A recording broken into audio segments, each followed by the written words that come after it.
درد سے حفاظت ہمیشہ اس بات میں نہیں ہوتی کہ انسان مصیبت سے دور رہے۔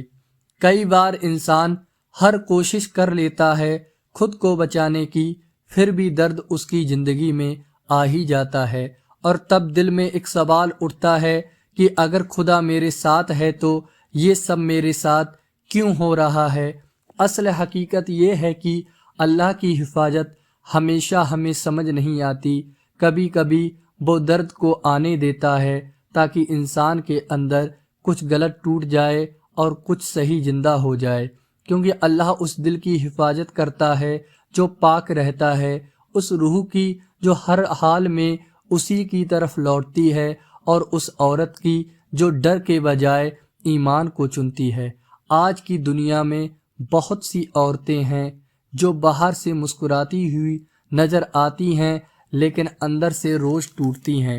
وہ ناانصافی سہتی ہیں، غلط سمجھی جاتی ہیں، ان کی خاموشی کا مذاق اڑایا جاتا ہے، اور ان کی اچھائیوں کو ان کی کمزوری سمجھ لیا جاتا ہے، پھر بھی وہ اللہ سے شکایت نہیں کرتیں۔ جب دل بہت بھاری ہو جاتا ہے تو وہ لوگوں کے سامنے نہیں بلکہ اللہ کے سامنے روتی ہیں۔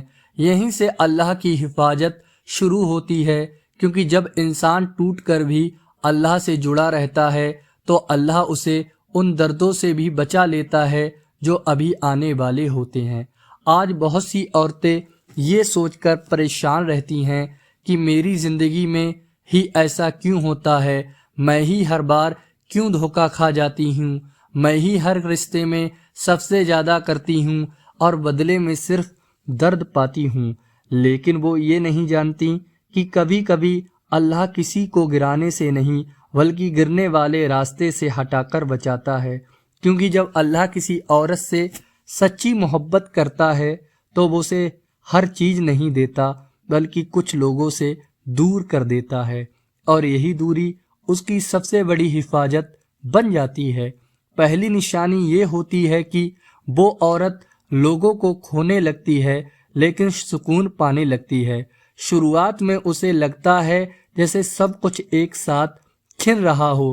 وہ لوگ جن سے وہ گھنٹوں بات کرتی تھی اچانک دور چلے جاتے ہیں، جن سے وہ ہر بات ساجھا کرتی تھی وہ سننا بند کر دیتے ہیں، اور وہ راتوں کو جاگ جاگ کر خود سے سوال کرتی ہیں کہ کیا میری کوئی قیمت نہیں تھی؟ لیکن حقیقت یہ ہوتی ہے کہ اللہ اس کی زندگی سے ان لوگوں کو ہٹا رہا ہوتا ہے جو اس کی روح کو دھیرے دھیرے زہر دے رہے ہوتے ہیں، کیونکہ ہر وہ رشتہ جو مسکان کے پیچھے درد چھپانے پر مجبور کر دے وہ محبت نہیں بلکہ امتحان ہوتا ہے۔ جب اللہ دیکھتا ہے کہ اس کی بندی اب اور نہیں سہ سکتی تو وہ بنا شور کیے، بنا اعلان کیے راستے بدل دیتا ہے۔ لوگ اپنے آپ دور ہو جاتے ہیں، باتیں ختم ہو جاتی ہیں، اور اس عورت کو لگتا ہے کہ اس کی زندگی ختم ہو گئی، جبکہ اصل میں وہیں سے اس کے سکون کی شروعات ہوتی ہے۔ دوسری نشانی یہ ہوتی ہے کہ اتنی تکلیفوں کے بعد بھی اس کا دل پاک رہتا ہے۔ اس نے دھوکہ دیکھا ہوتا ہے، جھوٹے وعدے دیکھے ہوتے ہیں، اپمان سہا ہوتا ہے، لیکن پھر بھی وہ کڑوی نہیں بنتی۔ وہ بدلے کی آگ میں خود کو نہیں جلاتی، وہ معاف کرتی ہے، اس لیے نہیں کہ سامنے والا صحیح تھا بلکہ اس لیے کہ اللہ گواہ تھا۔ تیسری نشانی یہ ہوتی ہے کہ اسے غلط لوگوں کے پاس عجیب سی بے چینی محسوس ہوتی ہے۔ سب کچھ ٹھیک لگتا ہے لیکن دل نہیں مانتا۔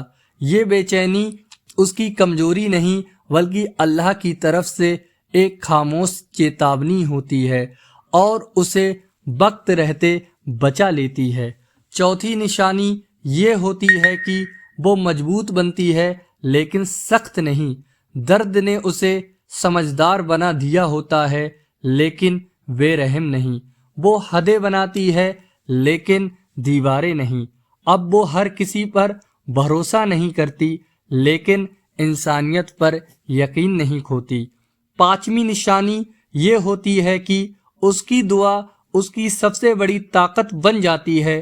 وہ شور نہیں مچاتی، صفائی نہیں دیتی، بس سجدے میں اپنا درد رکھ دیتی ہے، کیونکہ جو عورت اللہ کے سامنے روتی ہے اور اس سے دعا مانگتی ہے، پھر کسی انسان کے سامنے اسے گرنے کی ضرورت نہیں پڑتی، اللہ اس کی دعاؤں کو قبول کرتا ہے۔ چھٹی نشانی یہ ہوتی ہے کہ اللہ اسے غلط نظروں سے چھپا لیتا ہے۔ وہ بہت قیمتی ہوتی ہے لیکن دکھاوا نہیں کرتی، اس لیے اسے دنیا پہچانتی ہے، لیکن حقیقت یہ ہوتی ہے کہ اللہ اسے غلط ہاتھوں میں جانے سے بچا رہا ہوتا ہے۔ ساتویں نشانی یہ ہوتی ہے کہ وہ درد سے جلدی سیکھ لیتی ہے، وہ ایک ہی جگہ دوبارہ نہیں گرتی، اب وہ وہاں نہیں رکتی جہاں عزت نہیں ملتی۔ اس کا درد اسے توڑتا نہیں بلکہ سمجھدار بنا دیتا ہے اور پہلے سے زیادہ مضبوط بنا دیتا ہے۔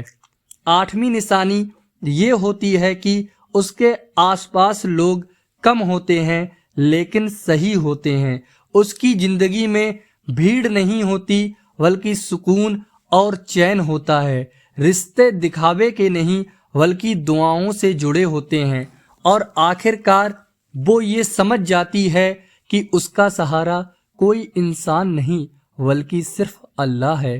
اب اگر کوئی جاتا ہے تو وہ روکتی نہیں، اور اگر کوئی آتا ہے تو چپکتی نہیں، کیونکہ اس نے سیکھ لیا ہوتا ہے کہ جو اللہ کی طرف سے ہوگا وہی ہوگا۔ جب دل یہ کہہ دیتا ہے کہ یا اللہ جو تو نے میرے لیے چنا ہے وہ کافی ہے، اسی دن انسان کو اصلی سکون مل جاتا ہے۔ یہ سکون کسی انسان کے آنے سے نہیں بلکہ اللہ پر ٹک جانے سے آتا ہے۔